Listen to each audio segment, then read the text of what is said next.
Bye bye Bappa. Thank you for the good vibes and blessings. Next year మళ్ళీ same జోష్, same energy and same లంప్తో మళ్ళా కలుసుకుందాం.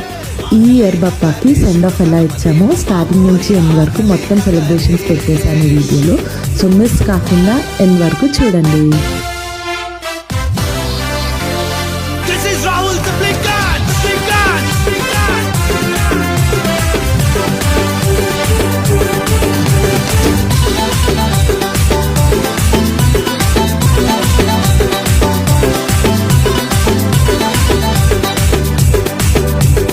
పంబులు తెచ్చి తడకలు కట్టినాం, టెంట్ హౌస్ పోయి లైటింగ్ తెచ్చినాం, బంతి పూల మాలలు కట్టినాం, కింటలి కొబ్బరికాయలు కొట్టాం. కల్లిక గణేష్, మా కల్లిక గణేష్, పొద్దున్న లేచి లడ్డూలు చేసినాం, పల్లీలు చేసి పొడలు చేసినాం.